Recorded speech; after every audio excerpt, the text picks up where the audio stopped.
শান্তির জায়গা, গ্রামের জায়গায় চলে আসছি। এত কষ্ট হয়েছে আসতে। দেখেন আমার নয়নতারা গাছে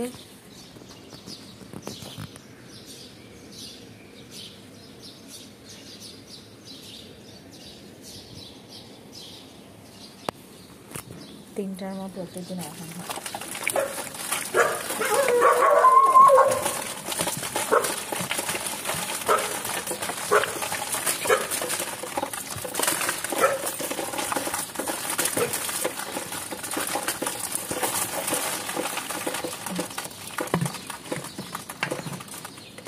পানি দিয়ে দিলাম 3 দিনের জন্য, যেন ভালো থাকে।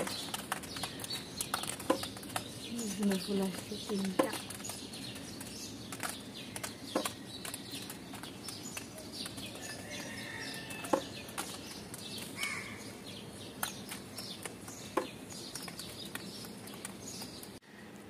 আমি কলিগুলো ফুলগুলো ছিঁড়ে ফেলেছি, যেন বাচ্চারা আমি না থাকা সত্ত্বেও এই ফুল ছিঁড়তে এসে আমার গাছ না ছিঁড়ে ফেলে। কারণ এখানে একদম জাল রাস্তার পাশে, তো ওরা কি করে, বাচ্চারা ফুল ছিঁড়তে গিয়ে আমার গাছেই ভেঙে ফেলে। এর জন্য যেহেতু আমি 2 দিন থাকবো না, সেক্ষেত্রে আমি ফুলগুলো কলিগুলো ছিঁড়ে ফেলেছি।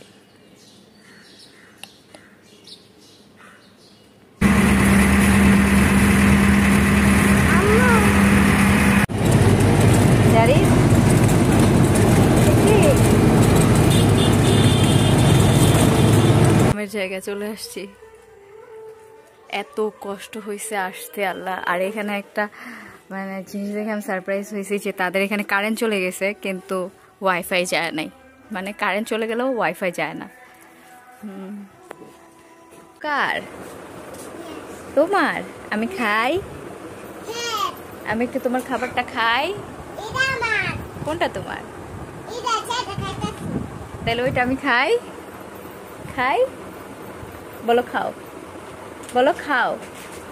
আচ্ছা, না বললেও আমি খাবো, সমস্যা নেই। এই যে গরম গরম পিঠা দিয়ে গেছে, আমি জানি না এটা কিসের পিঠা।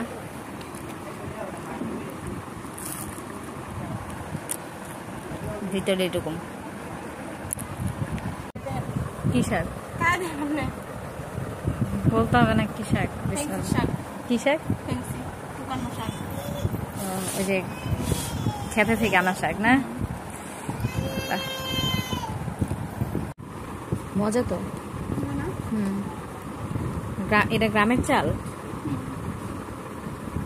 নিজেদের জমিতে চাষ করা চাল না? অনেক মজা।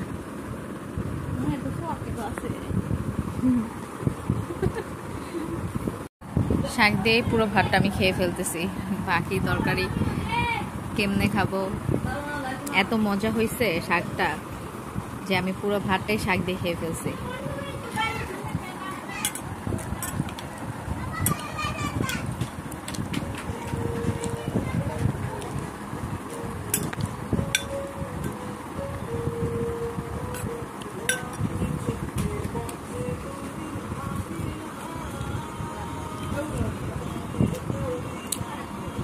মাশাআল্লাহ, আলহামদুলিল্লাহ।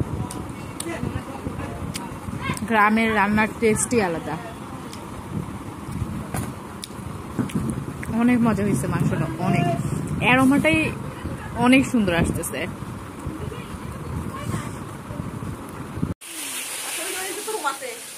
হ্যাঁ, এটা কিসের রুম? এটা গরুর রুম?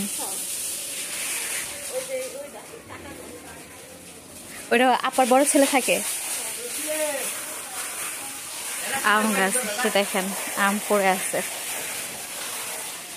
এই যে দেখেন কতগুলো আম পড়ে আছে। গরু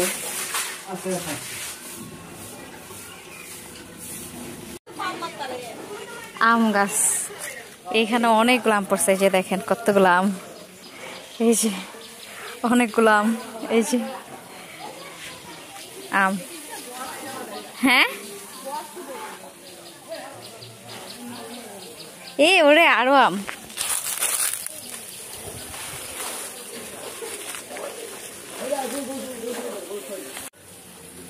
এখন আছি মেনলি আমি আমার ভাবির বড় বোনের বাসায়।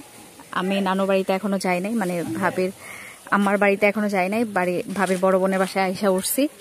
দেখেন কতগুলো আম টুকাইছি, আমি অনেক খুশি হয়ে গেছি এত আম দেখে। তো পরের ভিডিওগুলো দেখার জন্য ওয়েট করেন। আজকে এই পর্যন্তই, না হলে ভিডিও বেশি বড় হয়ে যাবে। অনেক আম দেখেন, আমি এই কয়টা নিচ্ছি। আমার বলছে আরো পায়রা দিবে, মানে বড় বড়গুলো পায়রা দিবে, কিন্তু আমি ওয়েট করতে পারতেছি না।